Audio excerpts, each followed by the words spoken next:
Hello అండి, నమస్తే. నేను మీ సంధ్య. వెల్కమ్ టు సంధ్యాస్ వంటల పుస్తకం. దేవీ నవరాత్రులలో అమ్మవారికి ఎంతో ఇష్టమైనటువంటి ప్రసాదం రెసిపీలో ఈరోజు 4వ రోజు అమ్మవారికి ఇష్టమైనటువంటి గారెల్ని ఈరోజు నైవేద్యంగా పెడతారు. అలాగే 3 రోజులు అమ్మవారికి పెట్టే నైవేద్యం రెసిపీస్ అనేవి ఆల్రెడీ మన ఛానల్లో ఒకసారి పోస్ట్ చేశాము. ఒకసారి వెళ్ళి చెక్ చేయండి. అలాగే ఫస్ట్ టైం కనుక మన వీడియోస్ని చూస్తున్నట్లయితే మన ఛానల్ని తప్పకుండా సబ్స్క్రైబ్ చేసుకోండి. ఈరోజు మనం గారెలు అనేవి ఎలా చేయాలేంటనేది చూసేద్దాం రండి.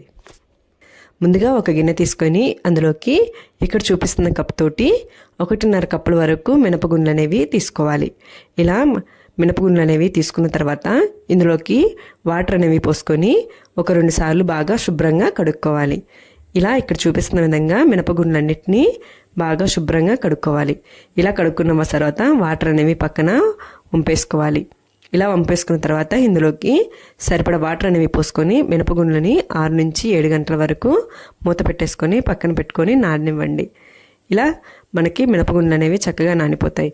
తర్వాత మనము మూత తీసుకొని ఈ వాటర్ని వంపేసుకుంటే మనకి మినపగుండ్లు అనేవి చక్కగా మనకి నానిపోయి ఉంటాయి. ఇలా నానిపోయిన మినపగుండ్లో తేమ అనేది ఏమీ లేకుండా నీళ్ళన్నీ వంపేసుకోండి. ఇలా తీసుకున్న మినపగుండ్లను పక్కన పెట్టేసుకొని ఒక మిక్సీ జార్ తీసుకొని ఈ మిక్సీ జార్లోకి సగం వరకే మినపగుండ్లని వేసేసుకోండి. మొత్తం నిండుగా వేసుకుంటే అవి మనకి కరెక్ట్గా మెదగు. ఇలా సగం వరకే మినపగుండ్లు వేసుకోవడం వలన మనకి మెత్తగా నలిగిపోతాయి. ఇలా మినపగుండ్లన్నింటినీ వేసుకున్న తర్వాత ఇందులోకి 1 స్పూన్ వరకు సాల్ట్ అనేది వేసుకోండి. 1 స్పూన్ వరకు సాల్ట్ని వేసేసుకొని మూత పెట్టుకొని మెత్తగా గ్రైండ్ చేసుకోండి.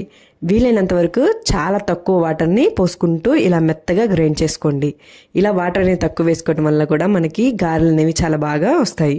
ఇలా చూపిస్తున్న కన్సిస్టెన్సీ వచ్చేంత వరకు గారెల్ని బాగా మెత్తగా వేసేసుకోండి. అలాగే మిగిలిన మినపగుండ్లన్నింటినీ కూడా ఇదే విధంగా మిక్సీ వేసేసుకొని వీటన్నిటిని ఇలా ఒక గిన్నెలోకి తీసుకోండి. ఇప్పుడు ఇందులోకి 1 స్పూన్ వరకు మిరియాల పొడిని 1 స్పూన్ జీలకర్రని యాడ్ చేసేసుకోండి. ఆల్రెడీ మనం సాల్ట్ అనేది వేసేసుకున్నాం కాబట్టి సాల్ట్ అనేది వేసుకోవాల్సిన అవసరం లేదు. ఇలా ఒకసారి ఇవన్నీ బాగా కలిసిపోయే విధంగా మనము కలబెట్టుకోవాలి. ఇలా చూపిస్తున్న విధంగా వేళ్ళతోటి 3 నిమిషాల వరకు ఇలా మనం చేయటం వలన మనకి గారెలు అనేవి బాగా పొంగుతాయి. మనకు సోడా ఉప్పు అనేది కూడా వేసుకోకుండా ఇలా గనక మనము ఒక 3 నిమిషాలు గనక చేసామంటే గారెలు అనేవి బాగా మెత్తగా ఫ్లఫీగా పొంగుతాయి. ఇక్కడ చూపిస్తున్న విధంగా మీరు ఒక 3 నిమిషాల వరకు చేయండి. ఇలా చేయలేమనుకుంటే కనుక 1/2 టేబుల్ స్పూన్ వరకు సోడా ఉప్పు అనేది వేసేసుకోవచ్చు. ఇలా చేసేసుకున్న తర్వాత ఒకసారి పిండి అంతటిని బాగా కలుపుకోవాలి. తర్వాత ఇక్కడ చేతికి తేమ అనేది చేసేసుకొని కొంచెం పిండి వరకు తీసుకొని ఇలా కనుక మనము అనుకున్నామంటే మనకి బాగా రౌండ్గా పిండి అంతా వచ్చేస్తుంది. ఇలా రౌండ్గా వచ్చిన పిండిని ఇలా మనము వేళ్ళ మీదే ఇక్కడ చూపిస్తున్న విధంగా మనం కనుక ప్రెస్ చేసుకున్నామంటే రౌండ్గా వచ్చేస్తాయి. మధ్యలో ఇలా హోల్ అనేది చేసేసుకున్నామంటే మనం చాలా సింపుల్గా గారెలు అనేవి వేసేసుకోవచ్చు. ఇలా చేసుకోవడానికి ఇబ్బందిగా ఉంది అనుకునే వాళ్ళు ఏదైనా ఒక కవర్ని కానీ ఇలా ఆయిల్ ప్యాకెట్ని కానీ తీసేసుకొని దానిపైన వాటర్ తోటి తేమలా చేసేసుకొని ఇలాగా ఒక ముద్ద వరకు మనం గారెపిండిని తీసుకొని ఇదే విధంగా రౌండ్గా చేసేసుకొని మధ్యలో హోల్ అనేది పెట్టేసుకొని ఇలాగా చేత్తో తీసేసుకొని నూనెలో అనేది వేసేసుకోవచ్చు. ఈ విధంగా మనము గారెలు అనేవి చక్కగా వేసేసుకోవచ్చు. మనము డీప్ ఫ్రైకి సరిపడా ఆయిల్ అనేది పొయ్యి మీద పెట్టేసుకొని ఆయిల్ అనేది బాగా హీట్ అవ్వనివ్వాలి. ఇక్కడ చూపిస్తున్న విధంగా ఆయిల్ అనేది మనకి బాగా హీట్ అయిపోయి ఉంటుంది. ఈ విధంగా నేను చూపించిన విధంగా మీరు గారెలన్నిటినీ ఇలాగా ఆయిల్లో వేసేసుకొని ఒక 2 నిమిషాల వరకు అలాగా వదిలేశారంటే గారెలు అనేవి పైకి తేలుతాయి.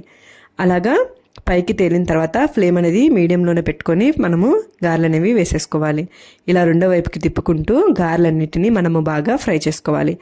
ఇలా ఫ్లేమ్ని మీడియంలోనే పెట్టుకొని ఇలా గారెలన్నిటినీ 2 వైపులా గోల్డెన్ కలర్కి వచ్చేంత వరకు మనము ఫ్రై చేసుకోవాలి. మనకి గారెలు అనేవి బాగా పొంగిపోయి ఉంటాయి చూడండి. ఈ విధంగా మనకి కలర్ అనేది చేంజ్ అయిన తర్వాత ఇలా వీటన్నిటిని పక్కకు తీసేసుకొని మిగిలిన పిండితో కూడా అదేవిధంగా గారెలు అనేవి వేసుకోవాలి. ఇలా మనకి కావాల్సినంత వరకు గారెలు అనేవి వేసేసుకున్నాయి. ఇక్కడ నేను చూపిస్తున్నాను చూడండి. గారెలు అనేవి మనకి బాగా సోడా ఉప్పు వేసుకోకపోయినా బాగా పొంగుతాయి. అలాగే లోపల కూడా పిండి అంతా బాగా కుక్ అయిపోయి గారెలు అనేవి చాలా మెత్తగా ఫ్లఫీగా ఉంటాయి. మీరు కూడా ఈ విధంగా ఒకసారి ట్రై చేసి ఎలా వచ్చాయో నాకు కామెంట్ చేయండి. మీకు కనుక నచ్చినట్లయితే లైక్ చేయండి, షేర్ చేయండి. మరిన్ని వీడియోస్ కోసం మన ఛానల్ని తప్పకుండా సబ్స్క్రైబ్ చేసుకోండి. Thank you for watching.